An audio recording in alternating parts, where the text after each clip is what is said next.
from an advanced manual, from a manual called Technical Presentations, and it's the first speech in that manual on technical briefing. It's 8 to 10 minutes long. And before I tell you the title, I'll remind you that he's a student here with us at the Naval Postgraduate School. And the title is More About Rainbows. Shih.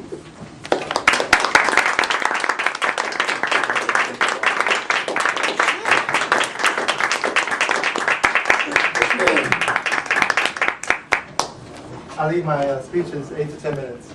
So okay, put I the know. green light on. Oh, you do? Thank you. Very good. You're in for a huge treat.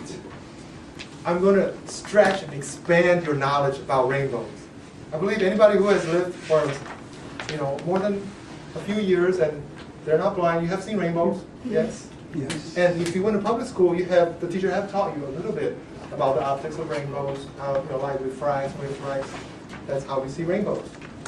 I'm going to dive a little bit deeper today, slide. But first of all, I'm going to give you a pop quiz. Anybody, who can tell me what is wrong with this cartoon drawing? Colors in the wrong order. That was supposed to be the hardest question, of course. Let me be wrong.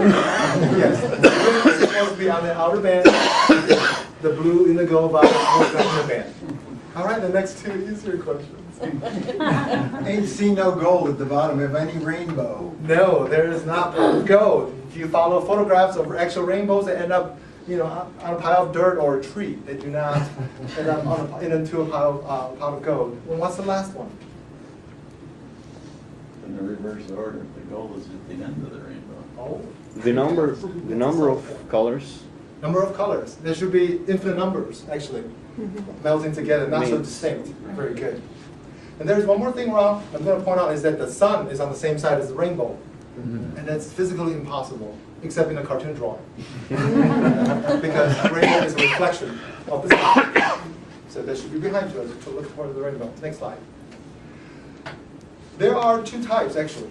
There's a primary rainbow that's very brilliant, and there's actually, if you paid attention, slow down while you're driving, and watch, there's a fainter, a broader secondary rainbow. And that's what we're going to focus on today.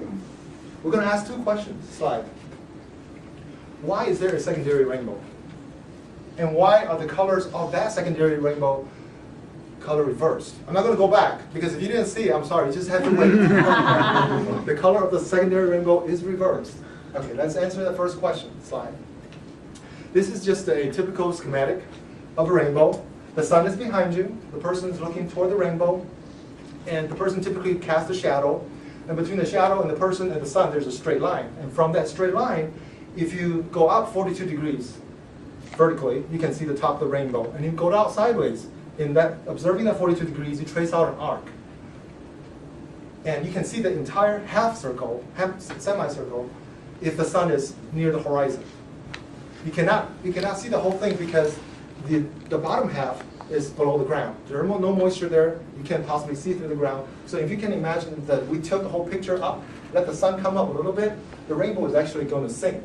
So you end up seeing just the top arch portion of the rainbow. And obviously, once the sun rises above 40 degrees, unless you're in an airplane, you cannot see the rainbow. Slide. Who says nothing good ever come out of France? This gentleman at the bottom left is a French scientist, René Descartes.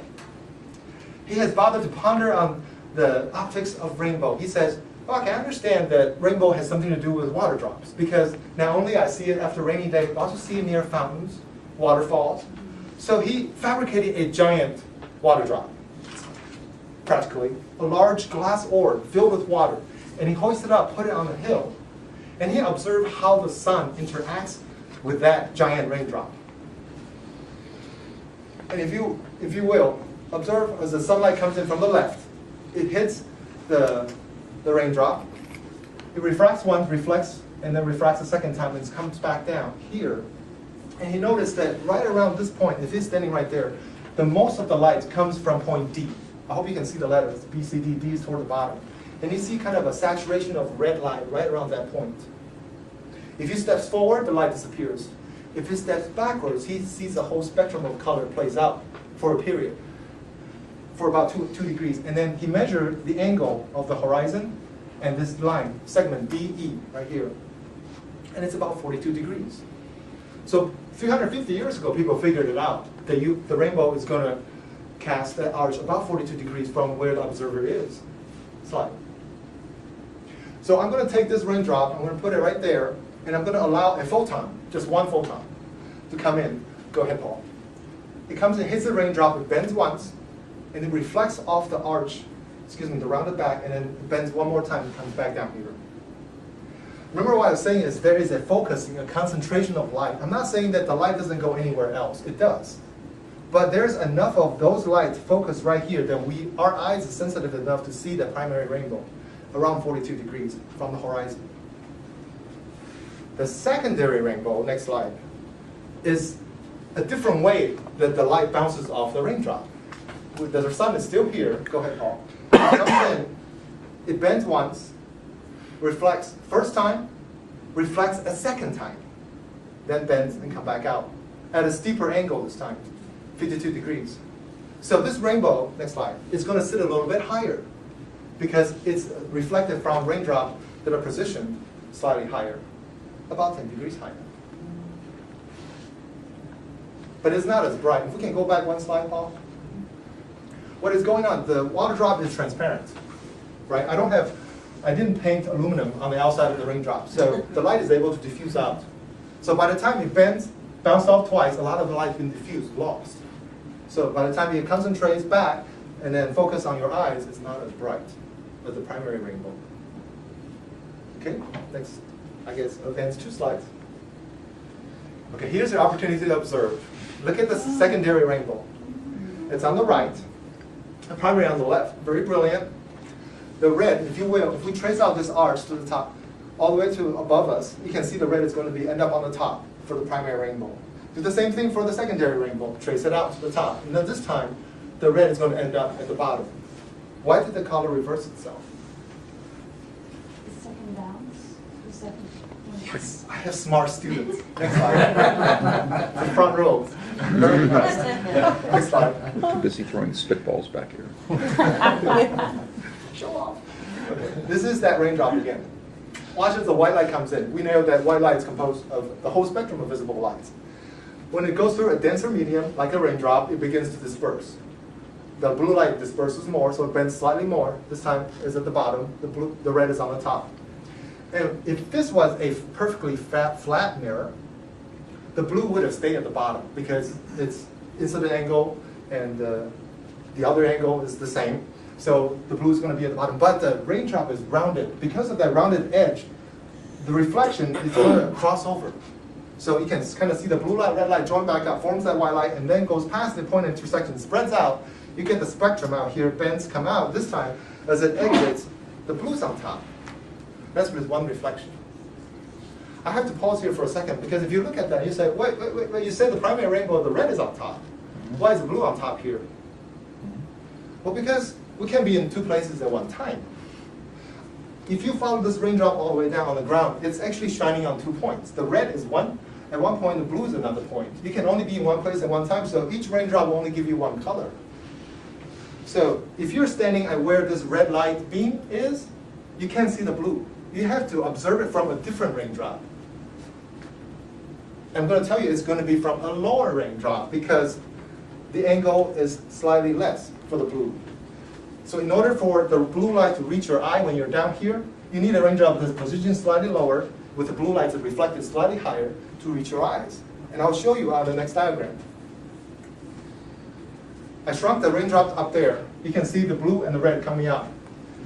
And the only way you can see different colors of the actual rainbow is if they came from different raindrops. The higher raindrop gives you the red color, the lower raindrop gives you the blue color, and that's why the colors are in that order, from red all the way down to blue. That explains the primary rainbow. And to illustrate that Moyar is right, next slide. It is because of the second reflection of a rounded mirror, not just any mirror, but a rounded mirror. In this case, the child is playing with a concave mirror, where the mirror bends away from the child. You can put your hand into it. Notice that in the regular mirror, you look at yourself, left is right, right is left, it flips. But you're still right side up. In a concave mirror, you look at it, the whole thing is flipped. Not only left to right, but also upside down. So that's what happens with our secondary rainbow. Next slide. The light is going to come in from the left. It's going to disperse. The color disperses. It hits that rounded mirror or that curved mirror. So as it goes back, it intersects itself once and intersects a second time. So it has a chance to flip. So by the time it reaches our eyes, next slide, using the same principle, we end up seeing the blue color on top. I hope this makes sense, theoretically. Okay. So now we have explained why there's a secondary rainbow. Next slide. And then well, there's a color reversal. The answer is just one. It's because of the second bounce. Remember, this is important, is off the curved mirror. So to test my theory, next slide, you don't have to wait until it rains. You can go out there and turn on the sprinkler, and if it's on a sunny day, you will see that spectacular rainbow showing up.